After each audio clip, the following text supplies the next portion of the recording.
Kaligii taliskii mayalka adkaa ee Afrika, Idi Amin Dada, waa mid ka mid ah madaxweynayaashii loogu jeclaa qaaradda Afrika ee abid soo mara. Waxa uu ahaa hogaamiye Muslim ah laakiin dadkiisu aysan Muslimiin ahayn. Markii uu xukunka yimid, waxa uu 9 maalmood u qabtay reer galbeedka iyo ajaanibtii iska guran jiray dhaqaalaha Uganda. Ilaa heer uu gaaray marka uu la kulmayo diblomaasiyiinta reer galbeedka in ay marka hore jilbaha ku joogsadaan. Waa ninkii quursi iyo jees dartii dhaqaale iyo cunno uu ka ururiyay dadka reer Uganda u diray Ingiriiska oo markaasi jahawareer dhaqaale uu haystay.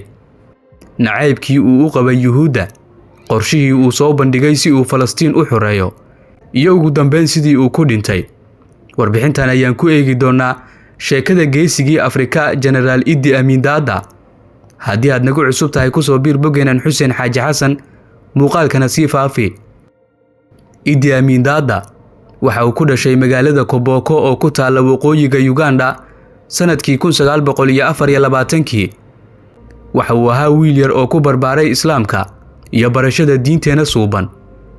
Markii uu u soo wareegay magaalada Kampala, waxa uu ku biiray ciidamadii ay qorayeen gumeystigii Ingiriiska ee ka talin jiray Uganda, ilaa uu ka gaaray darajada ugu sareysa ee gumeystaha uu siiyay nin madow ah. Sanadkii 1962 markii Uganda ay xornimada heshay kadib, General Idi Amin Dada waxa uu fursad u helay in uu hogaamiyo ciidankii Uganda. Taliyaha ciidamada qalabka sida ee Uganda ayaa loo magacaabay sanado kadibna waxa uu xukunka kula wareegay Afgembi, isaga oo madaxweynihii uu ku maqan yahay South Korea. Idi Amin Dada hadal uu markaasi jeediyay waxa uu ku yiri Master Abote oo ah madaxweynihii Uganda waxa uu dalka ku soo noqon doonaa isaga oo shacab ah, balse ma soo laaban doono isaga oo madaxweyne ah. Waxa uu sheegay in uusan xukun jacayl ula wareegin dalka, laakiin uu doonayo inuu hagaajiyo musuqmaasuqa iyo dawlad xumada laga dhaxlay gumeystaha. Waxa uu kursiga madaxweynaha ku fariistay iyada oo dalka dhaqaalihiisu ay la wareegeen cadaan iyo Hindi dalka dibadiisa uu ka keenay gumeystii, iyadoo qofka madowga ah uu ahaa adoon u shaqeeya cadaanka, taasoo ay sii dheer tahay shirkado dhoofsada macdanta waddanka Uganda.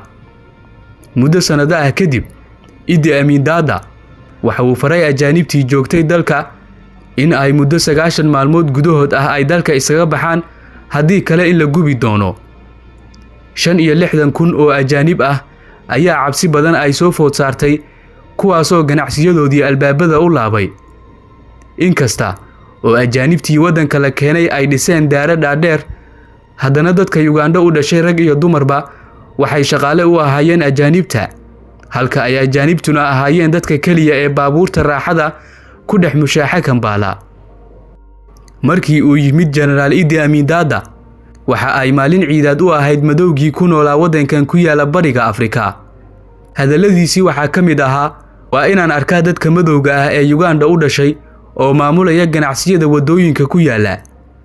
Taasi ayaa farxad gelisay dadka reer Uganda, iyaga oo haliyay u aqoonsaday hogaamiyahoodii Idi Amin Dada. Heerka uu ka gaaray ajaanib nacaybta hogaamiyihii Uganda, General Idi Amin Dada waxa uu cadaadis iyo quursi uu ku hayay diblomaasiyiinta reer galbeedka, isaga oo ku amri jiray inay jilbaha ku joogsadaan marka ay la kulmayaan. Mar dambe waxa uu go'aan ku gaaray in uu jaro cilaaqaadkii reer galbeedka, isaga oo xiriirka u jaray wadamo ay ka mid yihiin Faransiiska iyo Ingiriiska oo horay u gumeysan jiray waddanka Uganda. Waxa uu la midoobay hogaamiyihii aadka loo jeclaa ee reer Liibiya Muammar Gaddafi oo uu taageero badan ka helay, hogaamiyihii Falastiiniyiinta Yasser Arafat, ilaa madaxweynihii Soomaaliya Maxamed Siyaad Barre. Waraysi laga qaaday Idi Amin Dada ayaa lagu weydiiyay maxaad uga guurtay xiriirkii reer galbeedka iyo Israa'iil. Waxa uu ku jawaabay si aan gambasho lahayn, waa dambiilayaal. Waxa la weydiiyay soo Israa'iil kuma aadan soo tababaran. Waxa uu ku yiri haa waan ku soo tababartay, laakiin waxa aan leeyahay caqli wanaagsan. Waxay qaxooti ka dhigeen Falastiiniyiinta, waxa ay xoog iyo qori caaradii ku maquuniyeen Falastiin oo dhulkoodiina ka qaateen iyaga oo Ingiriis iyo Faransiis taageere ka helaya, ayuu yiri. General Idi Amin Dada waxa uu ahaa nin ay aad ugu weyn tahay islaamnimada iyo diintiisa. Waxa uu marar badan sheegay in uu hayo qorshe ay Yuhuuddu kaga adkaan karaan waxa uu sidoo kale fagaarayaasha dunida kaga doodi jiray in carabtu ay xaq u leeyihiin inay iska difaacaan yuhuudda. hadalladiisii waxaa ka mid ahaa, haddii uu qof ul kula dhaco waa inaad adiguna la dhacdaa, carabtuna waa xaq inay iska difaacaan ayuu yidhi. waxa uu aad u necbaa yuhuudda iyo reer galbeedka, waxuuna aad u jeclaa carabta iyo dadka madowga ah in ay isku tashadaan. ninkan madow waxa uu sidoo kale cajaa'ib ku dhigay sida uu qabka madowga ah u ilaalin jiray isaga oo ku digan jiray reer galbeedka. waxay ugu darneed markii uu dhaqaale ka ururiyey dadka madow ee reer Uganda si uu ugu taageero Ingiriiska oo ay xilligaasi soo wajahday dhaqaale xumo iyo sicir barar daran. arrintaasi oo ay dunidu ku macnaysay ku digasho iyo jees-jees, balse sida uu sheegay waxa uu dhaqaale iyo cunno u ururinayay Ingiriiska si uu uga soo kabsado jahawareerka dhaqaale.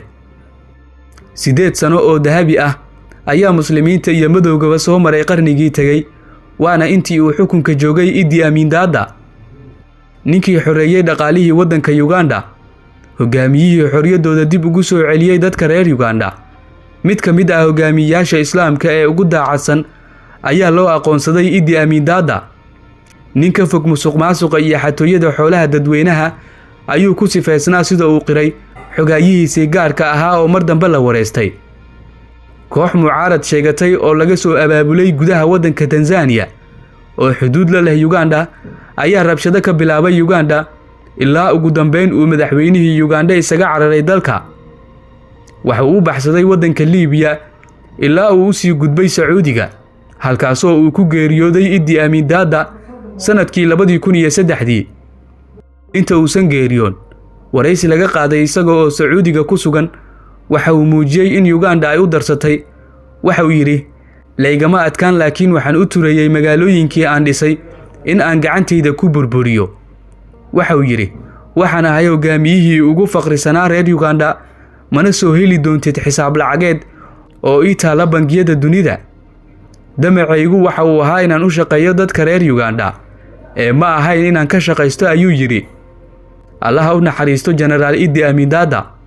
bal adigu aragtidaada hoos nagula wadaag, muuqaalkana laag saar oo sii sheer garee. haddii aad nagu cusub tahayna ku soo biir bogeenan Xuseen Xaaji Xasan. maasanid.